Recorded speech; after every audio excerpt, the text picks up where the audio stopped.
नमस्कार, मैं doctor Manisha Mishra, assistant professor department of political science, Vasanta college for women, Rajghat Varanasi, जो कि काशी हिंदू विश्वविद्यालय से संबद्ध है। आप सभी का स्वागत स्वयं के ऑनलाइन एजुकेशनल प्लेटफॉर्म में करती हूँ। आज हम लोग चर्चा करेंगे फार्मर्स मूवमेंट्स यानी किसान आंदोलन का। अभी हम अपने कोर्स के अंतर्गत जो कि politics in India contemporary issues है, इसके थर्ड वीक में हमने सोशल मूवमेंट एंड पॉलिटिक्स के तहत सबसे पहले हम लोगों ने पर्यावरण का जो संकल्पनात्मक अध्ययन किया कि eco development debates with special reference to Gandhi. फिर हमने पर्यावरण आंदोलन की चर्चा की। फिर हमने जेंडर वायलेंस एंड पॉलिटिक्स के थियोरिटिकल डायमेंशन को समझते हुए हमने वुमेन्स मूवमेंट को समझा। अब जो अभी का एक और तीसरा ज्वलंत विषय है वो है आपका फार्मर्स मूवमेंट। हम इसको देखेंगे। फार्मर्स मूवमेंट का जो ये मॉड्यूल है, इसको मैंने 4 भागों में बांटा है। सबसे पहले हम जो शुरुआत में जो किसानों ने अपना एजिटेशन किया था, विरोध प्रदर्शन किया था, इसको हम संक्षेप में देखते हुए समकालीन जो आंदोलन है किसानों का, इसको हम देखेंगे और साथ ही किस प्रकार से ये आंदोलन दिन प्रतिदिन बढ़ रहे हैं, किसानों को जागरूक कर रहे हैं। इसको समझते हुए इस आंदोलन के सामने जो महत्वपूर्ण चुनौतियां हैं, इसको हम समझने का प्रयास करेंगे।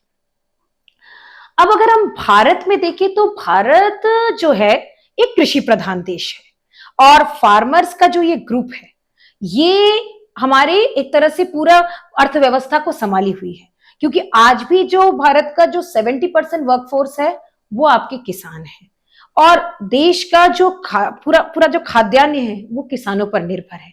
तो इसीलिए जब ये किसान, पहले तो किसान अधिकतर वो वर्ग होता है जो कि उस तरह से उतना जागरूक नहीं है, वो उतना शिक्षित नहीं है, वो अपने अधिकारों को लेकर भी उतने सचेत नहीं है जितना कि हम बाकी वर्गों के साथ देख सकते हैं। तो ऐसे में अगर उनके हितों का हनन हो रहा है तो ये एक बहुत बड़ा अपराध है हमारा उस समाज के प्रति, जो कि हमें हमारी उत्तरजीविता को बनाए रखने के लिए हमें संबल प्रदान करता है, हमें खाद्यान्न प्रदान करता है और हमारे देश के लिए एक मेरुदंड की भूमिका निभाता है। तो जो किसान पहले संगठित हुए, छोटे छोटे किसान संगठित हुए, तो उनका जो मुख्य उद्देश्य था कि किसानों के जो हित है हमें उनको संरक्षित करना है, क्योंकि सबसे बड़ी समस्या ये थी कि आधुनिकीकरण का जो कुप्रभाव था वो कुप्रभाव किसानों के हितों पर पड़ने लगा। और ठीक है, एक अच्छा जो माध्यम है, हम देख सकते हैं कि भाई आधुनिकीकरण के कारण किसान जो है कई अत्याधुनिक तकनीकों से परिचित हुए, उनको अपना जो कृषि कार्य में जो है मॉडर्न टेक्नोलॉजी मिली, नए जो उपकरण के प्रयोग करने के लिए वो सक्षम हो पाए। ये तो एक सकारात्मक पक्ष है, लेकिन साथ ही साथ किसान से जुड़े हित कहीं ना कहीं उनको जो इंटरनेशनल कंपनीज है उनके प्रेशर में उनके साथ कई जगह अपराध भी हुआ है। क्योंकि अगर हम देखें तो जो सबसे बड़ा मुद्दा WTO के प्लेटफॉर्म में हमारे देश के साथ नेगोशिएशन में रहता है वो है किसानों की सब्सिडी का मुद्दा। WTO से प्रेशर रहता है, अब अपनी एग्रीकल्चरल सब्सिडी को हटाइए, और हम पुरजोर तरीके से आवाज उठा रहे हैं कि नहीं, एग्रीकल्चरल सब्सिडी में हम कटौती नहीं कर सकते हैं। तो किसानों को जो है कम दरों पर जो है सामान मुहैया कराना आवश्यक है, क्योंकि उनके पास उतने संसाधन नहीं है। दूसरी बात आती है जो ये कृषि से जुड़े वस्तुएं हैं उनको जो है वो कम दर पर प्राप्त करें, क्योंकि एक किसान के लिए संभव नहीं है कि वो एक बहुत अधिक जो व्यय है किसी से जुड़े साधनों पर कर सकता है। तो भारत में इस जागरूकता को फैलाने के लिए कई सारे किसान संगठन जो है धीरे धीरे कार्य करना शुरू करते हैं। और भारत में क्या है कि संगठित स्तर पर, क्योंकि किसानों का जो ये संगठन है ना वो अलग अलग क्षेत्र में, अलग अलग राज्यों में फैला हुआ था, तो इसलिए एक अखिल भारतीय मंच की तरह कोई संगठन काम नहीं कर पाया। कुछ हद तक हम BKU को मान सकते हैं, भारतीय किसान यूनियन को मान सकते हैं, लेकिन राज्य स्तर पर जो संगठन है वो अधिक सक्रिय रूप से काम कर रहे हैं। जैसे कर्नाटक राज्य रैयत संघ, वो कर्नाटक राज्य में किसानों को संगठित करते हुए उनकी जो समस्याएं हैं, उनके सब्सिडीज का मैटर है, इलेक्ट्रिक बिल जो है उसमें कटौती करने का उनका जो बात है, उनके लिए उनकी शिक्षा, उनके बच्चों की शिक्षा के लिए योजनाओं को चलाने से संबंधित, और कृषि के जो सामान है उसका जो व्यय है उसमें कटौती करने संबंधी जो मांग है उसको पुरजोर तरीके से उठाती रही है। इसी तरह महाराष्ट्र में आपका सेतकारी संघ जिसका नेतृत्व शरद जोशी ने किया। इसने महाराष्ट्र में, पूरे महाराष्ट्र में अलग अलग जो शहरों में, जिलों में, कस्बों में किसानों को संगठित करने के लिए जो इन्होंने नेतृत्व प्रदान किया। इसी प्रकार का संगठन हम उत्तर प्रदेश में देख सकते हैं, जो कि महेंद्र सिंह टिकैत के नेतृत्व में जो है भारतीय किसान यूनियन ने किसानों को संगठित करके उनकी जो मूल समस्याएं हैं उस पर आवाज उठाने की कोशिश की, सरकार पर प्रेशर डालने का, क्योंकि निश्चित रूप से पहले वो हित समूह के रूप में काम करेंगे और हित समूह जो है संवैधानिक माध्यम से, आपके पत्राचार के माध्यम से एक फॉर्मल रूप से वो कोशिश करता है कि उनकी मांग जो है पूरी हो। जब वो हित समूह असफल होता है, सफल नहीं होता है, ऐसी स्थिति में उनको फिर एक दबाव समूह के रूप में अपने आप को कन्वर्ट करना पड़ता है। तब फिर वो एजिटेशन करते हैं, मुखर रूप से विरोध करते हैं, सड़क जाम, चक्का जाम, रेल की पटरियों पर बैठकर अनशन करना, इस तरीके के प्रतिबंध वो अपनाते हैं, इस तरह का तरीका अपनाते हैं ताकि सरकार पर दबाव डाला जा सके। तो दबाव समूह के रूप में धीरे धीरे फिर ये किसान जो है अपने आप को संगठित करके एकजुट होने लगे कि जहां उनकी आवाज न सुनी जाए, वो सरकार पर जो है वो दबाव डाल सके। अब अगर हम ऐतिहासिक रूप से देखें तो भारत की जो एक बड़ी जनसंख्या है वो गांव में निवास करती है, और गांव की जो पूरी अर्थव्यवस्था है वो मुख्य रूप से कृषिगत अर्थव्यवस्था है। कृषि पर ही आधारित गांव की अर्थव्यवस्था होती है। तो भारत में स्वतंत्रता के बाद कृषि की जो नीति है, कृषिगत नीति को दो रूप में उभरना चाहिए था, इसमें दो स्वरूप होने चाहिए था। एक तो आवश्यकता इस बात की थी कि जो उत्पादन का जो स्वरूप था उसमें त्वरित गति से परिवर्तन की आवश्यकता थी, उसमें आधुनिकीकरण का प्रवेश होना चाहिए था, और कृषि के जो अलग अलग क्षेत्र में उन अलग अलग क्षेत्रों तक उसका विस्तार करना चाहिए था। दूसरी जो आवश्यकता थी नीतिगत परिवर्तन की, कि जो भूमि के स्वामित्व का जो अलग अलग पैटर्न है हमारे देश में, उसमें जो है एक क्रांतिकारी परिवर्तन लाने की आवश्यकता थी। लेकिन विडंबना इस बात की है कि शुरुआती जो योजना आयोग के जो पॉलिसीज थी या फिर सरकार की जो मंशा थी, उसका एम्फेसिस क्या था? इंडस्ट्रियलाइजेशन पर, औद्योगिकरण पर। हमारे यहाँ भारी उद्योगों को स्थापित किया गया, आपके दुर्गापुर स्टील प्लांट से लेकर अलग अलग क्षेत्रों में स्टील प्लांट स्थापित किए गए। तो इंडस्ट्रियलाइजेशन पर फोकस किया गया, जिसकी वजह से कहीं ना कहीं जो आपका जो एग्रीकल्चरल डेवलपमेंट होना चाहिए था, कृषि क्षेत्र का जो विकास होना चाहिए था, उस पर जो है पर्याप्त ध्यान नहीं दिया गया सरकार के द्वारा। अब इस पर जो आगे दृष्टिपात करने से पहले हम थोड़ा सा पीछे जाएंगे। स्वतंत्रता से पहले के समय अगर हम देखें कि किस प्रकार जो औपनिवेशिक काल में भी ऐसा नहीं था कि किसान चुप थे, उस समय भी वो विदेशी अत्याचार के खिलाफ, ब्रिटिश शासन के खिलाफ पुरजोर आवाज उठा रहे थे। जैसे 1859-60 के दौरान आपके इंडिगो रिवोल्ट होता है। इंडिगो रिवोल्ट जो नील की खेती के लिए उन पर जबरन नील की खेती के लिए प्रेशर डाला जा रहा था, इसको खिलाफ उन्होंने आवाज उठाया। चंपारण के सत्याग्रह से हम सभी परिचित हैं, जो 1917 में हुआ था और गांधी जी ने इसका नेतृत्व प्रदान किया था। फिर बारडोली का सत्याग्रह 1928 में, यह भी एक महत्वपूर्ण घटना थी जिसमें कि किसानों ने अपने हितों के लिए आवाज उठाई। और स्वतंत्रता के बाद के काल में देखें तो तेलंगाना का जो किसान आंदोलन था, जो कि 1946 से लेके 51 के बीच में हुआ, यह भी एक महत्वपूर्ण आंदोलन था क्योंकि यह स्वतंत्रता से पहले ही शुरू हो चुका था। फिर एक तो जो सरकार की नीतियां थी आपके 1950 और 60 के समय में, क्योंकि इंडस्ट्रियलाइजेशन पर फोकस किया गया था, तो कृषिगत क्षेत्र पर थोड़ा सरकार का ध्यान कम गया। और जो आपका ग्रीन रेवोल्यूशन, हरित क्रांति होती है, ये आपका 1960-70 के दशक में होता है, और इसके बाद जाके इसका जो प्रभाव था वो सकारात्मक रूप से उभर कर आता है, और आपके जो मध्य वर्गीय किसान थे वो संगठित होते हैं। कुछ जो है एक छोटी भूमियों के मालिक बनते हैं, कुछ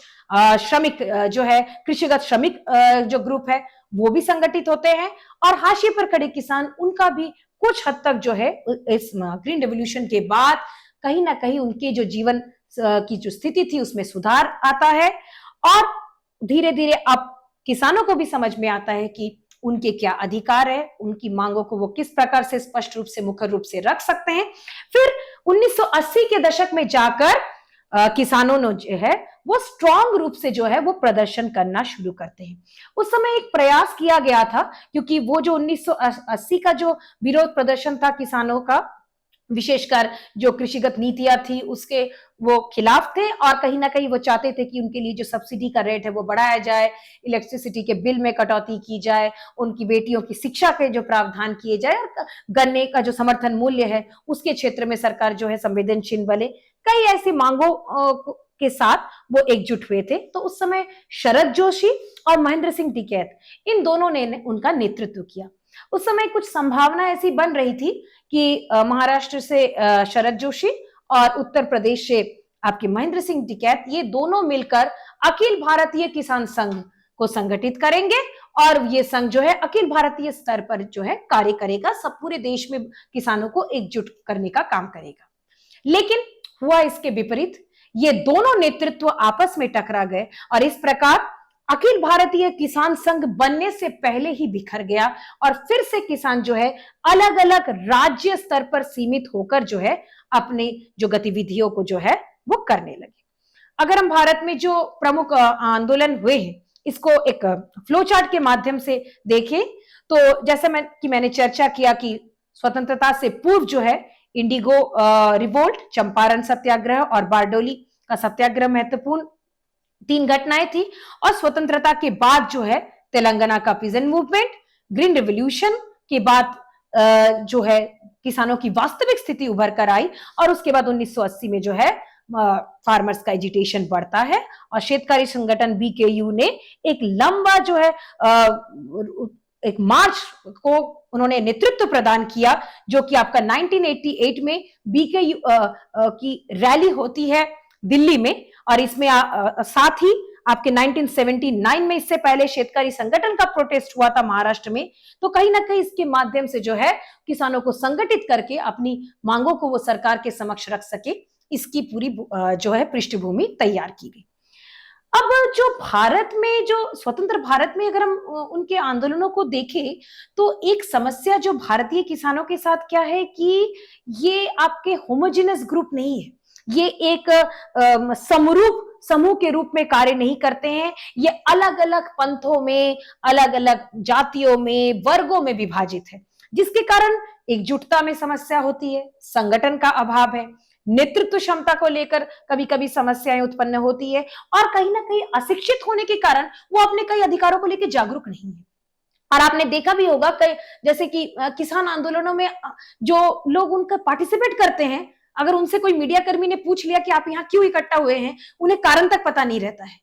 कि वो वहां क्यों इकट्ठा हुए हैं। तो ये जो जागरूकता का अभाव है, तो ये भी एक बड़ी समस्या है। तो इसके क्षेत्र में उनको जागरूक करना बहुत आवश्यक है, और ये काम केवल मात्र जो किसान नेता है वही कर सकते हैं।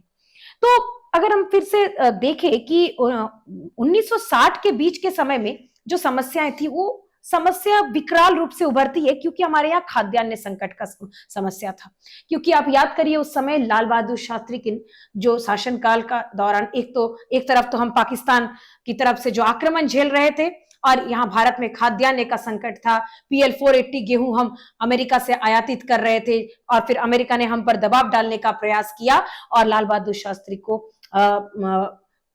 घोषणा करनी पड़ी कि आप सोमवार को एक समय, क्या मेरे देश के लोग उपवास रह सकते हैं, और हम सब लोगों ने एक दिन सोमवार की शाम को उपवास रहने के उनके आह्वान को स्वीकार किया। यहां तक कि प्रधानमंत्री के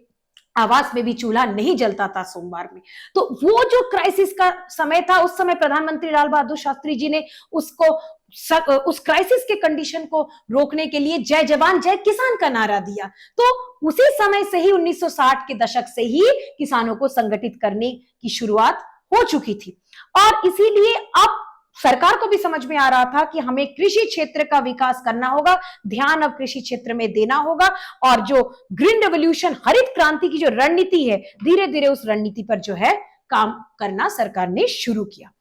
फिर आपके 1988 में जाकर देखते हैं कि जो भारतीय किसान यूनियन है, इसने एक वृहत रैली दिल्ली में की। 1990 में शेतकारी संगठन ने पुनः महाराष्ट्र में जो है किसानों को संगठित करते हुए प्रोटेस्ट किए, जहां भी उनके हितों की अवहेलना हो रही थी वहां उन्होंने एकजुट किया किसानों को। और एक बड़ी समस्या हमारे देश में क्या है कि किसान जो है वो मौसम पर निर्भर है। अगर हम देखें जो 1900 जो पूरा जो 1900 शताब्दी से लेकर 20वीं शताब्दी से लेकर 21वीं शताब्दी में, ठीक है, हमने बहुत तकनीकी तो डेवलपमेंट किया, लेकिन वास्तव में जो एक गरीब किसान है वो कितना तकनीक तक उसको पहुंच बनी है। ठीक है, तकनीक तक थोड़ी बहुत पहुंच बन पाई है, उसके पास पैसे कितने हैं कि वो तकनीक को अर्जित कर सके। तो कहीं ना कहीं मौसम पर उसकी निर्भरता बनी रहती है। अगर सूखा पड़ा तो भी समस्या, बाढ़ आई तो भी समस्या। किस प्रकार से किसानों की जो आत्महत्या की दर थी वो लगातार जो है बढ़ रही थी। न्यूज़पेपर में हम इस का दृष्टांत देख सकते हैं। तो कहीं ना कहीं जो ये मार्च वो करते हैं, जो लॉन्ग मार्च आपके फार्मर्स का महाराष्ट्र में 2017 में होता है, ये इसी समाज की विडंबना को दिखाता है कि वो खाद्यान्न प्रदान करने वाले हमारे दाता भी जो है वो अपने दो वक्त की रोटी के लिए संघर्ष कर रहे हैं। फिर 2020-21 का जो किसानों का प्रोटेस्ट है, इससे हम सब लोग परिचित हैं, जो कि आपके कृषि कानून के विरुद्ध उनका आंदोलन था। अब हम बात करते हैं अभी हाल के जो ये 3 कृषि कानून है, इसकी हम चर्चा करते हैं। पहला जो है आपका farmers produce trade and commerce promotion and facilitation act 2020, अर्थात किसान उपज व्यापार और वाणिज्य संवर्धन और सुविधा अधिनियम 2020। दूसरा कानून जो है the farmers empowerment and protection agreement on price assurance and farm service act 2020, अर्थात मूल्य आश्वासन और कृषि सेवा पर किसान सशक्तिकरण और संरक्षण समझौता अधिनियम 2020 और एसेंशियल कमोडिटीज अमेंडमेंट एक्ट 2020, आवश्यक वस्तु संशोधन अधिनियम 2020। ये तीनों जो कानून है ये एक तरह से कह सकते हैं कि जो किसान आंदोलन जो एक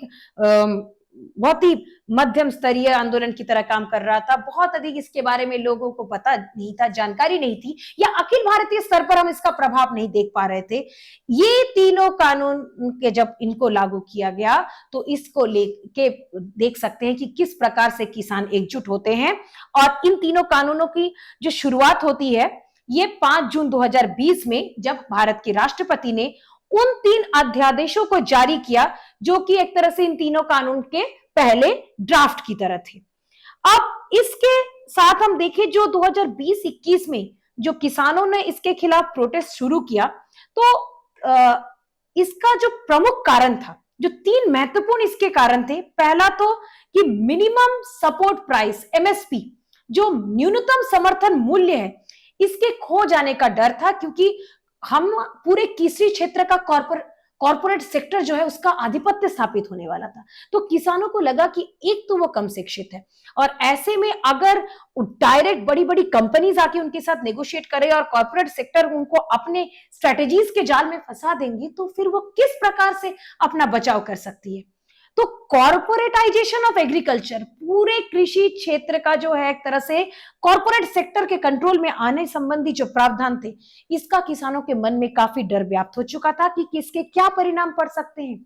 एक छोटा किसान, एक अशिक्षित किसान, वो किस प्रकार से इन डीलिंग्स में जो है अपने हित को प्रोटेक्ट रख पाएगा। और तीसरी जो समस्या थी वो थी कॉन्ट्रैक्ट फार्मिंग की। जो ये समझौते पर आधारित कृषि होगी, वो उसका क्या आयाम होगा, किस प्रकार से उसको लागू किया जाएगा, उसके कैसे नियम और शर्त लागू होंगे, इसको लेकर किसानों के मन में एक दुविधा बनी हुई थी। तो इन दुविधाओं के कारण उन्होंने अपने आप को संगठित करने का प्रयास किया, क्योंकि समस्या यह है कि होमोजेनियस ग्रुप तो है नहीं कि एक छत के नीचे आएंगे और एक नेतृत्व जो है उनको संगठित कर लेगा। वो चारों ओर से बिखरे हुए थे। तो किसी प्रकार से वो उन्होंने समझा कि अलग अलग स्तर पे हमें राष्ट्रव्यापी जो है इसका विरोध करना चाहिए। तो अलग अलग राज्यों में जो है ये विरोध शुरू होता है। पंजाब में, हरियाणा में, उत्तर प्रदेश में जो ये फार्म लॉ है इसको जो है हटाया जाए, और इसके लिए सरकार पर लगातार जो है जोर दिया गया। और अंततः सरकार जो है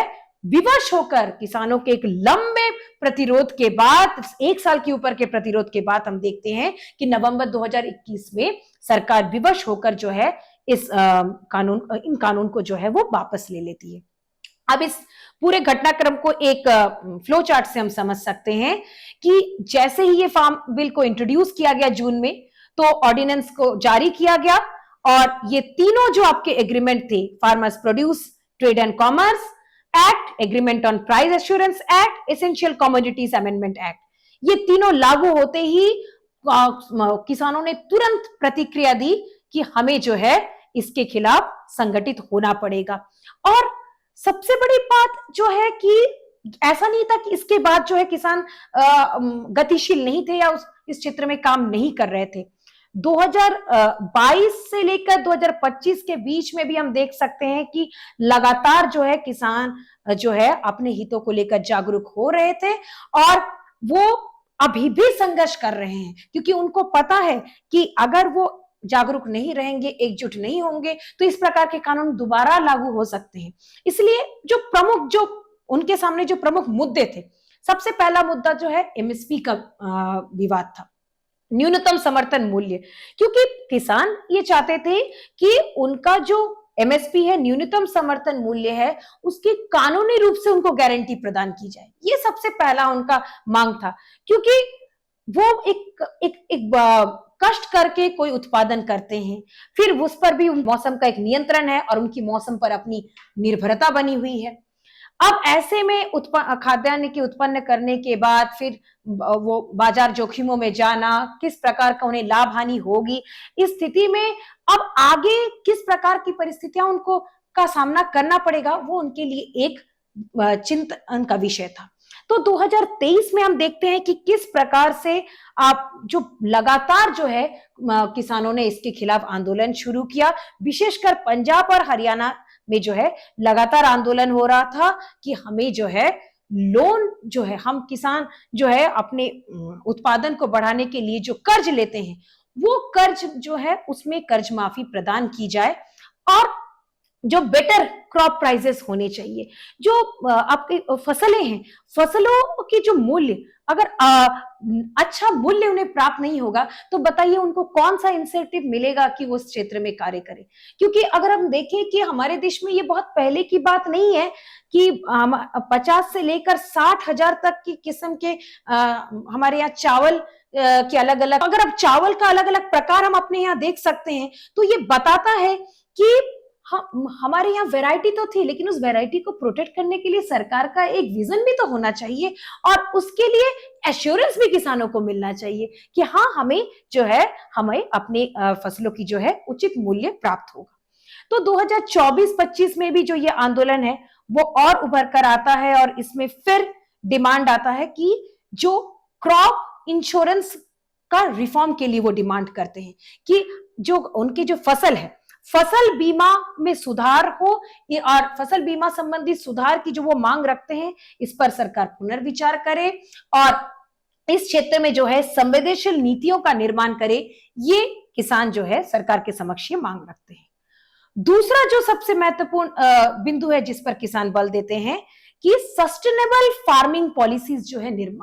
निर्मित होनी चाहिए, क्योंकि भारत में सतत किसान जो कृषिगत नीतियां हैं इसका निर्माण होना चाहिए। क्योंकि इस बात को हम देख सकते हैं कि 1990 के बाद जिस प्रकार से लिबरलाइजेशन, प्राइवेटाइजेशन, ग्लोबलाइजेशन पर बल दिया गया और स्ट्रक्चरल एडजस्टमेंट प्रोग्राम के तहत किस प्रकार उसका एक दुष्परिणाम जो है आपके कृषिगत सेक्टर पर पड़ा, एग्रीकल्चरल सेक्टर उससे किस तरह नकारात्मक रूप से प्रभावित हुआ, small scale industry, cottage industries पर किस प्रकार का प्रभाव पड़ा। क्योंकि आप एक छोटा सा उदाहरण देखिए कि जो मल्टीनेशनल कंपनीज है, ये बड़ी बड़ी कंपनीज आती हैं और ये कहीं ना कहीं अपना एक जाल फसाद पूरा फैला रही है। अब ऐसी स्थिति में हमारी मजबूरी है, हम वैश्विक युग में हैं, हम क्लोज डोर पॉलिसी से काम नहीं हो सकता है, हमें जो पारराष्ट्रीय व्यापार गमनागमन को स्वीकार करना होगा, लेकिन अपने किसानों के हित को ध्यान में रखते हुए किसान स्वीकार करना होगा। तो जो कुपरिणाम पड़ा किसानों के ऊपर, तो इसलिए उनके लिए ये चिंता का विषय होना स्वाभाविक है, क्योंकि एक तो उनके मध्य जागरूकता का अभाव है और ऐसा कोई राष्ट्रव्यापी संगठन उनके हित में कार्य नहीं कर रहा है जो कि समय समय पर जो है उनको इसके विषय में सूचना प्रदान करते रहे। तीसरा जो उनके जो आंदोलन की प्रमुख मांग है वो है डिजिटलाइजेशन ऑफ एग्रीकल्चर और उससे जुड़ी जो चैलेंजेस है। कि ठीक है, कृषि क्षेत्र का डिजिटलीकरण होना चाहिए। कृषि कई प्रकार से सरकार जागरूकता के कार्यक्रम चला रहे हैं, इसमें कोई संदेह नहीं है। आकाशवाणी के माध्यम से, टीवी के माध्यम से, अखबारों के माध्यम से कई ऐसे कार्यक्रम किसान भाइयों बहनों के लिए चलाए जा रहे हैं कि उनको लगातार जानकारी उसके बारे में प्राप्त होती रहे। लेकिन आप कुछ साधारण उदाहरणों से देखिए कि अगर यहाँ पर आपकी बड़े बड़े कंपनीज, मल्टीनेशनल कंपनीज आकर डायरेक्ट किसानों के साथ जुड़कर काम करेंगे तो उससे किसका फायदा होगा। एक छोटे से चिप्स का पैकेट देख लीजिए, इतने बड़े चिप्स के पैकेट में इतना हवा भरा रहता है, इतना सा चिप्स रहता है, वो 20, 25, 30 रुपए में बिक रहा है। किसान से वो आलू कितने सस्ते में उस बहुराष्ट्रीय कंपनी ने खरीदा था, और फायदा किसको जा रहा है अंत में, उस किसान को कितना प्रतिशत फायदा हो रहा है। तो अगर बहुतायत में वो उत्पादन हुआ है तो उसकी तो मजबूरी है, क्योंकि उसके पास तो इतना संरक्षण करने का साधन भी नहीं है, कि उसके पास बड़े बड़े कोल्ड स्टोरेज नहीं है कि जहां पे वो प्रोटेक्शन कर ले। इसमें फायदा तो मिडल मैन अपनाता है,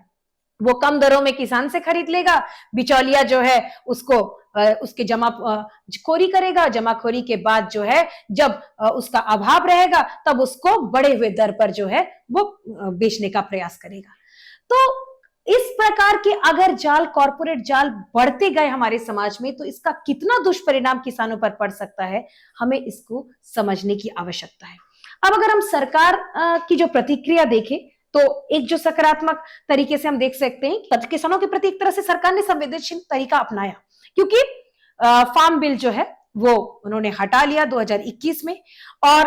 प्रधानमंत्री किसान सम्मान निधि, इसकी जो शुरुआत की गई, क्योंकि ये एक इनकम सपोर्ट स्कीम था, तो उनके जो आय में एक समर्थन प्रदान करने की स्कीम को भी सरकार ने पुरजोर तरीके से इसका उन्होंने प्रचार किया। और डिजिटल एग्रीकल्चर इनिशिएटिव भी लगातार सरकार कर रही है, किस प्रकार से कृषिगत क्षेत्र में जो है जो भी नवाचार है उसको डिजिटलीकृत किया जाए, राज्य स्तर पर अलग अलग सपोर्ट के स्कीम जो है किसानों के लिए चलाए जाए, इस क्षेत्र में भी सरकार लगातार काम कर रही है। अब इस पर जो विद्वान है उनके विचारों को अगर हम देखें, जैसे कि MS स्वामीनाथन जो कि भारत में हरित क्रांति के जनक रहे हैं, उनका कहना है कि हमें एक संपूर्णता वाला दृष्टिकोण अपनाना होगा कृषि के लिए, जहां तकनीक को एकीकृत करना होगा किसानों के कल्याण के साथ, तभी जाके हम सतत विकास के लक्ष्य को प्राप्त कर पाएंगे। इसी प्रकार वंदना शिवा कहती हैं, जो कि एक प्रसिद्ध पर्यावरणविद है और विचारक हैं, कि जो किसानों का आंदोलन हमारे देश में हो रहा है, ये जो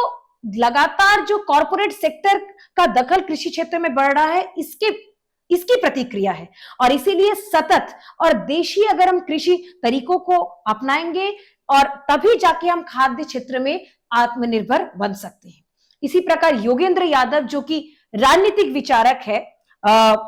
उनका मानना है कि 2020-21 का जो ये कृषकों का प्रोटेस्ट था, ये केवल उन कानूनों के विरुद्ध नहीं था, क्योंकि जो छोटे किसान थे वो उनकी जीवंतता का प्रश्न था, क्योंकि एक तरह से जो कृषि व्यवसाय जो बढ़ता जा रहा है, एक स्ट्रॉन्ग इंटरेस्ट ग्रुप की तरह एक पावरफुल कृषि व्यवसाय बढ़ता जा रहा है, उसके खिलाफ कैसे छोटे किसानों के हितों को संरक्षित रखा जाए, इसके खिलाफ भी जो है किसानों ने एकजुट होकर आंदोलन किया। इसी तरह जीन ड्रेन जो कि एक प्रसिद्ध विकासवादी पर्यावरणविद हैं, उनका मानना है जो भारत में जो किसानों का जो ये असंतोष है, इसकी जड़ें काफी गहरी है और इसके लिए हमें नीतिगत स्तर पर एक व्यवस्थित तरीके से सुधार करने की आवश्यकता है और किसानों को वित्तीय और सामाजिक स्तर पर सुरक्षा प्रदान करने की आवश्यकता है।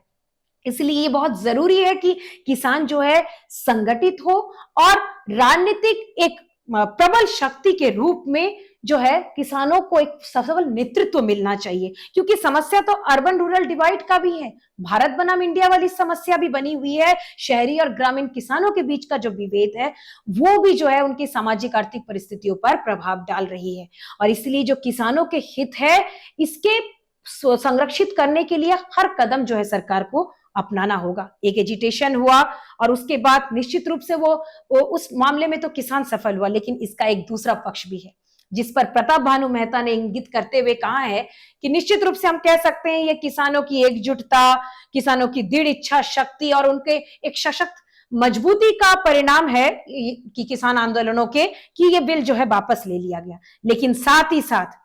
एक संकट ये भी है कि इस प्रकार के अनुभव के बाद शायद ही कोई सरकार जो है गंभीर रूप से कृषि क्षेत्र में किसी महत्वपूर्ण सुधार वाले कानून को लाने के बारे में सोचेगी।